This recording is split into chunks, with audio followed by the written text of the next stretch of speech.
Give the people what they want. Give the people what they want. Give the people what they want. Your weekly movement news roundup.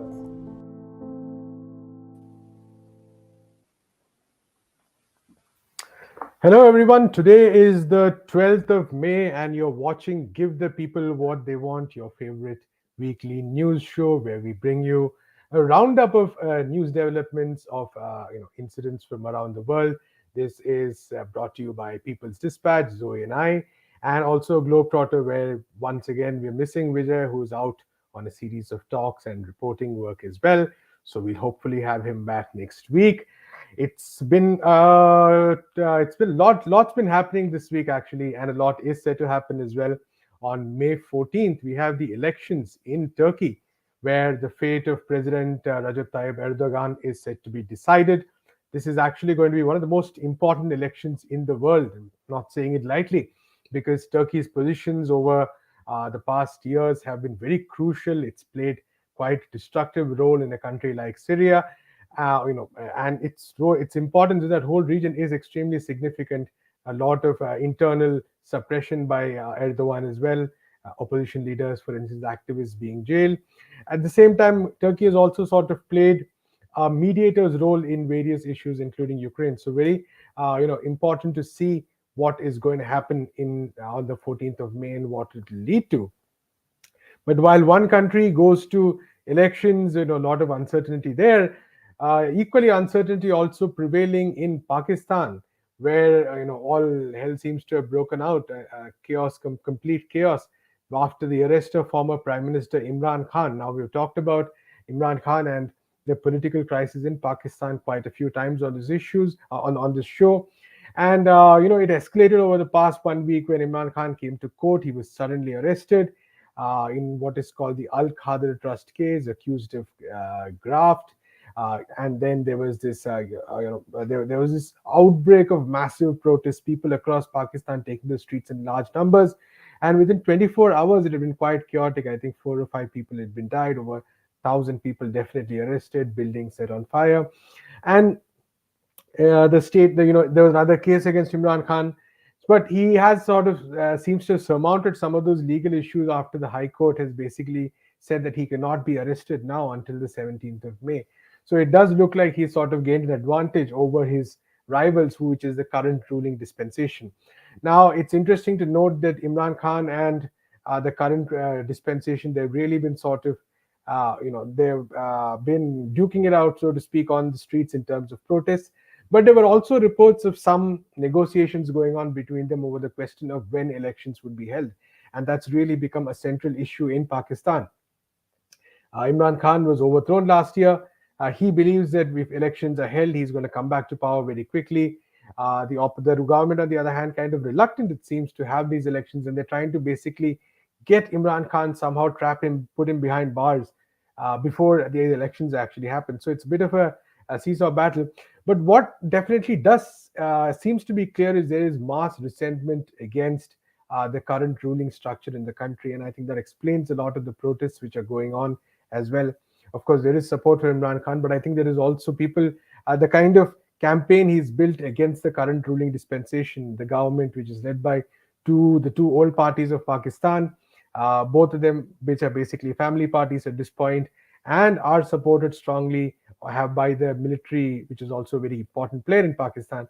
So Imran Khan sort of successfully emerging or positioning himself as this kind of, one lone wolf fighting against the dynasties and the entrenched powers in Pakistan, and that seems to have really resonated, which explains also, I think, to a large extent, the sheer amount of strength and people on the streets he's able to mobilize.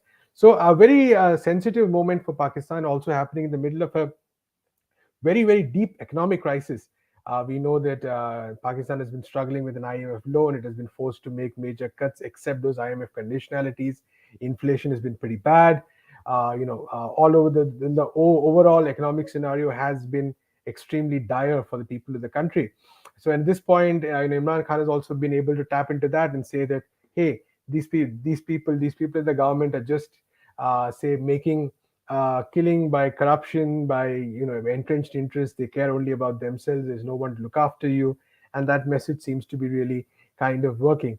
So it's a very, like I said, a very important, very decisive moment. It's very difficult to say what's going to happen. His release might, things might quiet down a bit, but I don't think this legal battle is definitely going to end, because I think the government also facing a bit of a legal setback right now, but they'll have their own strategies as well. So very interesting time for Pakistan, in unfortunately some good and bad, both good and bad ways as well.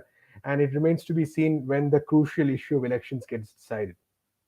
Well, all the way across the world in Colombia, we're seeing interesting dynamics as well with coup attempts, coup threats, as announced by Colombian President Gustavo Petro. He's, of course, referring to the decently sized, quite large mobilizations of retired military personnel that happened on Wednesday in the central Plaza de Bolivar. Um, Troops who have, there's, of course, in Colombia, there's mandatory military service and a 60-year long armed conflict. So there's no shortage of people who have actually served in the army in a war situation. And they were on the streets in Plaza Bolivar rejecting the president, calling for him to be ousted, amongst other things, and criticizing his efforts towards actually creating lasting peace in the country. Interesting.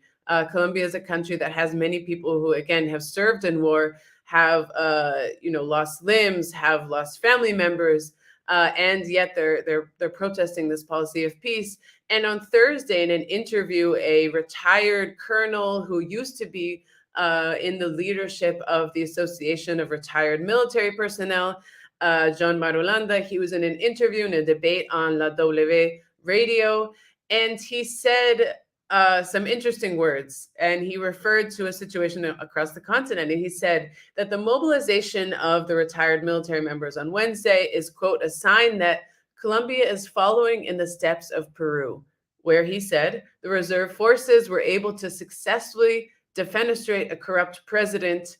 And here in Colombia, we will do our best to defenestrate this guerrilla fighter president. Of course, he's referring to Gustavo Petro, who served in the M19 movement in the country, and referring to the coup against Pedro Castillo, where, of course, the retired military members played a very, very important role in this coup and setting the stage. And so these comments, which he immediately tried to rectify, saying, no, I'm just referring to Peru and that maybe this could happen. And then he cuts, the audio cuts, because he's, of course, repeating the same thing. And then later says, oh, no, Petro is perfectly legitimate as a president. It makes sense that he's there as a president. Of course, these comments completely undermining the fact that millions of Colombians have voted for Petro in the elections. He was democratically elected in 2022, and completely undermining the rule of law. This has been met with widespread opposition. Gustavo Petro has been making many statements about what he terms as a impending coup attempt. The actual current leadership of the Association of Retired Military Personnel has made a statement saying that these declarations by the retired colonel do not represent the sentiments of the organization. That being said, they were still on the streets on Wednesday, where many people were calling for Petro to be taken out. The Attorney General of the nation in Colombia has also made statement saying that they're going to investigate these words, which do undermine the democratic rule of law. And it's maybe a situation that we could see coming, given the fact that Gustavo Petro is going against what has been the ruling establishment in Colombia for 60 years, a country that has been governed by far-right and center-right presidents for many, many, many decades, wherein waging war was the status quo, wherein bowing to the US and its desires was the status quo. And, Petro has done everything but that. He was in an event yesterday where he was turning over lands to dispossessed peasants, which was a key promise of his campaign, making good on agreements that came out of the 2016 Havana agreements, a lot of them having to do with land reform. And in this event where he's turning over land to these peasants, he said that these forces cannot stand that there's a president that gives back land to the peasantry instead of stealing it for their friends. Some former colonel says that this deserves a coup d'etat and that these coups are resisted and overcome with the mobilization of civilians. So I think we're going to see a situation of increased political tension in Colombia. There has also been far-right opposition to the proposed health reforms, labor reforms, and other reforms that Petro and his historic pact have presented. It's a moment of really challenging these right-wing forces that have really become comfortable with the plundering of the state, with a state of constant war, and a divided citizenry. Right, Zoe. I mean, I think one of the what we see in Colombia is again a reiteration of some of those patterns that we see across Latin America, historical patterns. Actually, time and again, the same old violent forces of reaction being summoned to try to crush any kind of progressive political project that emerges. The same old mercenaries, remnants from armies, and the same old tired, cliched slogans that seek to sort of destroy any attempt to actually bring about any sustainable change. And of course, this is a global phenomenon. These the way in which these forces have continued to exist, and I think maybe nothing exemplifies that more than what we see today in Palestine. This is again a very unfortunate anniversary. That's 2023.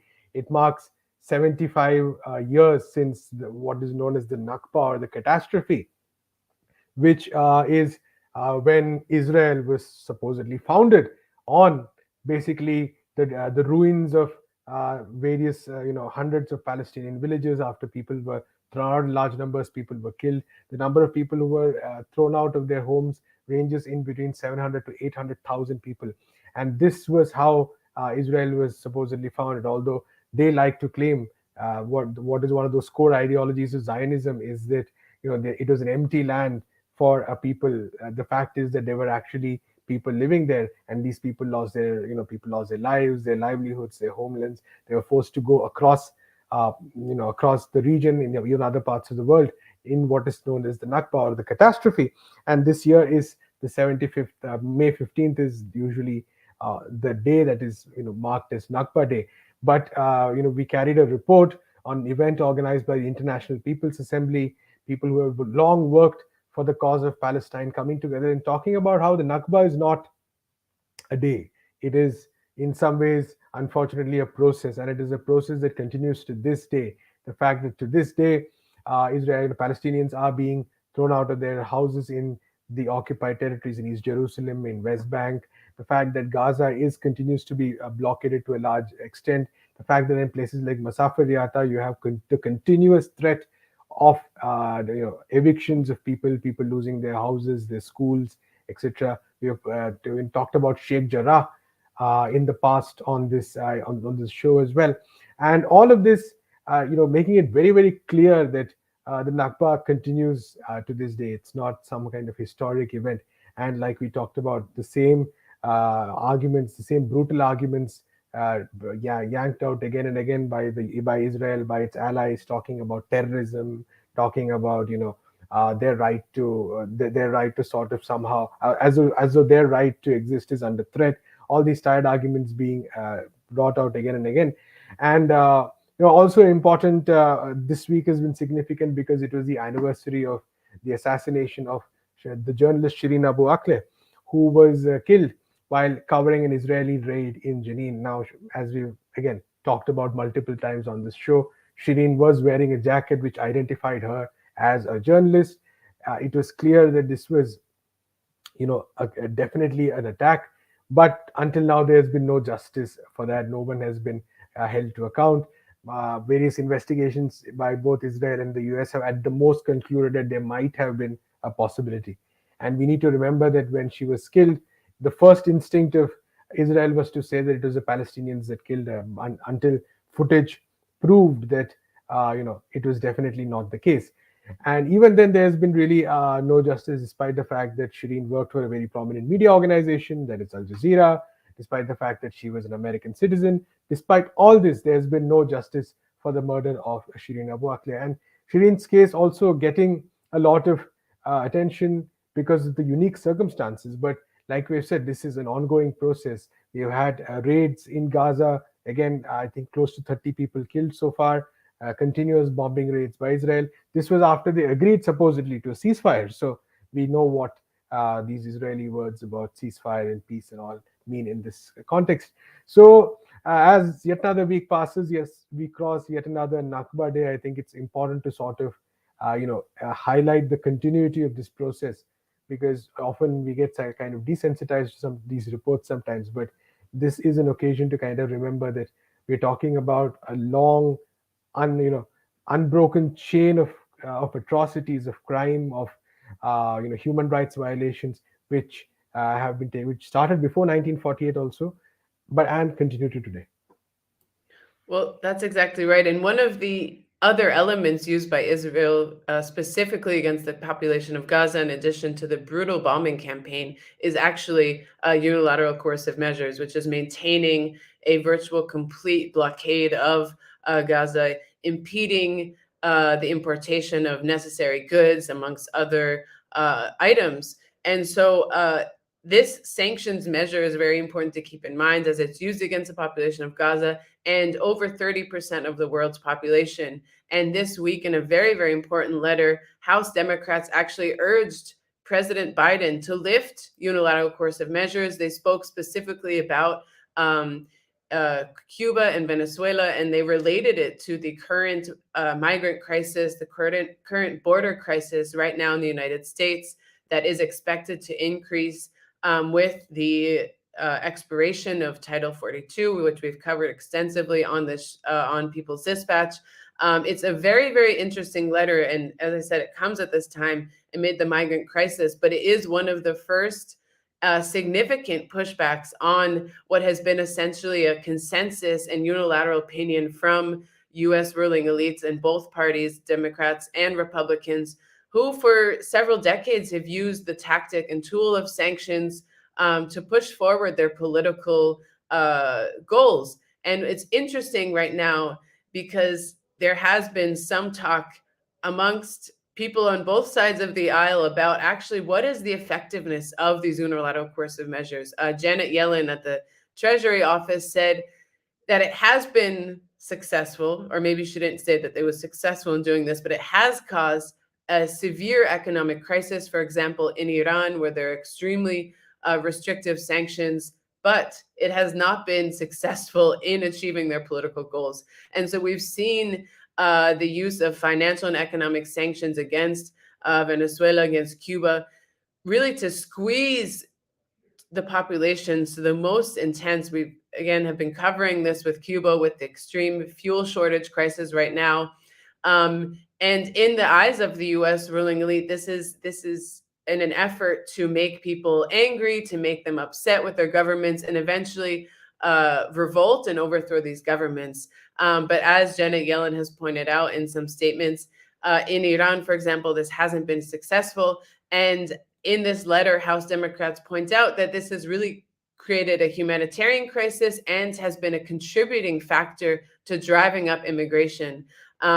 Numbers show that in 2018, the number of Venezuelan migrants numbered a couple hundred.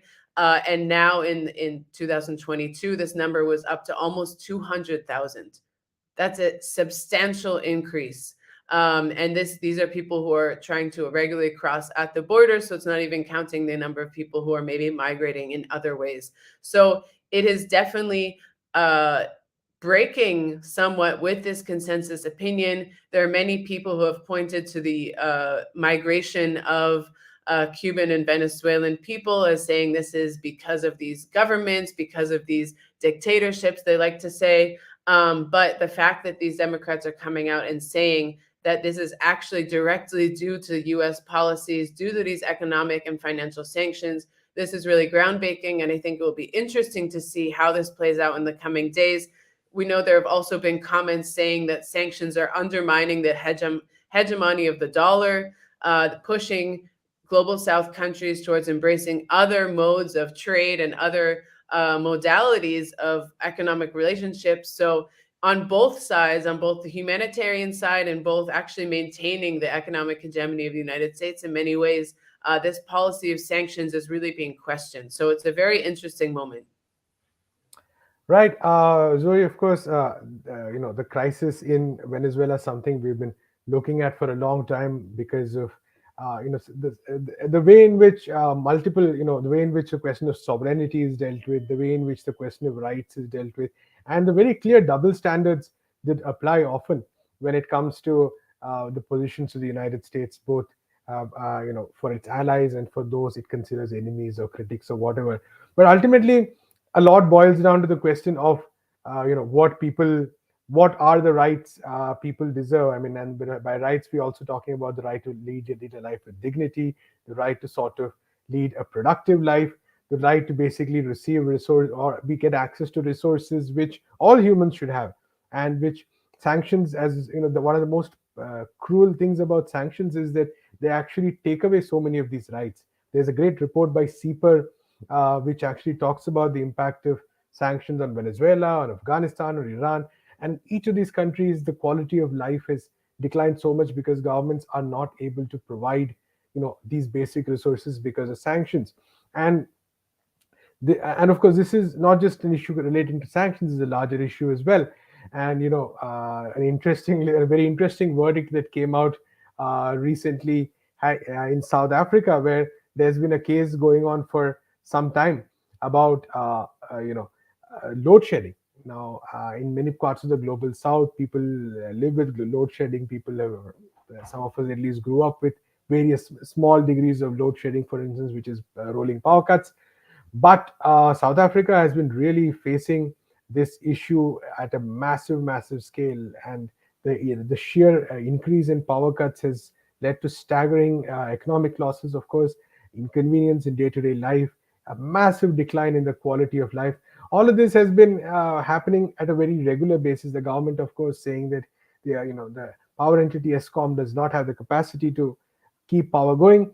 So it is very interesting that a series of organizations, including the National Union of Metal Workers of South Africa, basically filed a petition saying that they want to, talking about demanding that essential services at least not face this level of power cuts. And at one level, it is the most legitimate demand you can think of, that schools and health institutions and say other critical facilities not face power cuts of this sort.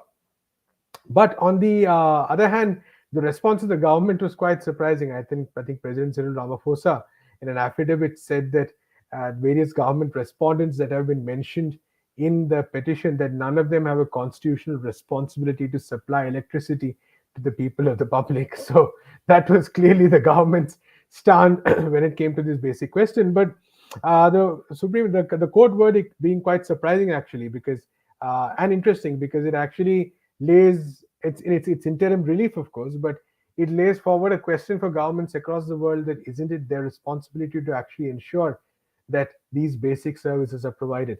Now, this is part of a much longer and larger case. I think a more substantive issues will be taken up later this month, maybe, and this was more of interim relief. But this is part of, I think, a larger campaign NUMSA has been running, other allied organizations have been running, which has questioned really the model by which power utilities have been, the main power utility ESCOM has been managed in South Africa.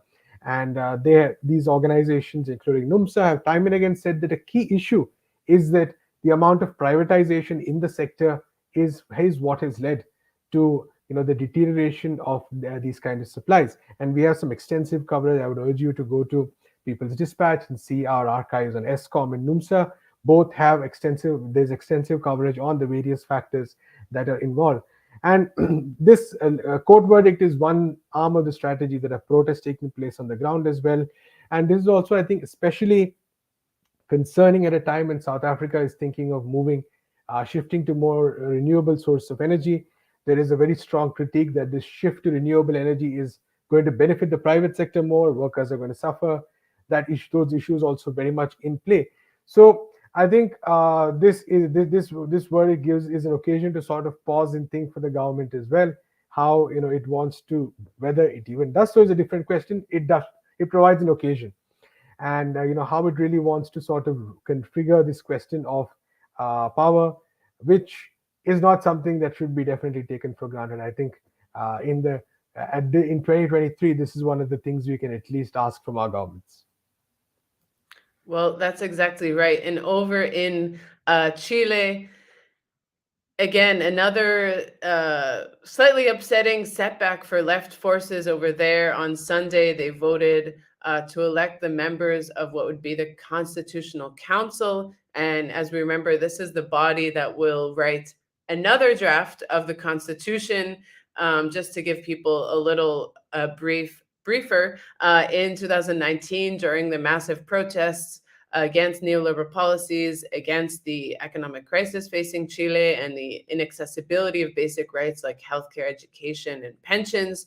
Many people demanded that the Pinochet era constitution be rewritten in order to ensure these basic rights. Following that, there was a referendum to see if a constitution should be written, a new constitution should be drafted. People said yes overwhelmingly, and that it should be done through a constitutional convention. Following that, there were elections to elect the members of this constitutional convention. These were carried out, and the constitutional convention was largely composed of progressive and left-wing forces, independent ones that were also linked to the current government of Gabriel Boric. This constitutional draft was made. It was one of the most progressive constitutions in the world, guaranteeing the rights of nature, rights of indigenous people, women, LGBTQ communities, as well as guaranteeing this fundamental social and economic rights of healthcare, education, pension, what the Chilean people have been fighting for so many years, having been the birthplace of neoliberalism. Gabriel Boric said that Chile would also, and was a sentiment echoed by the protests, that Chile would now be the tomb of neoliberalism. However, when this draft constitution was up for referendum, it was defeated. And following this, essentially, the government of Gabriel Boric has been scrambling to try to come up with another way for the constitution to be rewritten. They finally decided on a constitutional council, which had its elections this past Sunday. And in an upsetting defeat for the left, understanding that this whole trajectory was really pushed forward by progressive forces, all of the demands to rewrite this constitution was because of demands on the streets. Right-wing forces, the Republican Party, people allied to Jose Antonio Cast, who was the extreme far-right contender in these last elections, actually won the majority of this constitutional council. And this has been sort of an upset for progressive forces within Chile and across the continent that really had been looking at this Chilean process as such an important example of what can happen, how you translate street power to actually creating lasting change.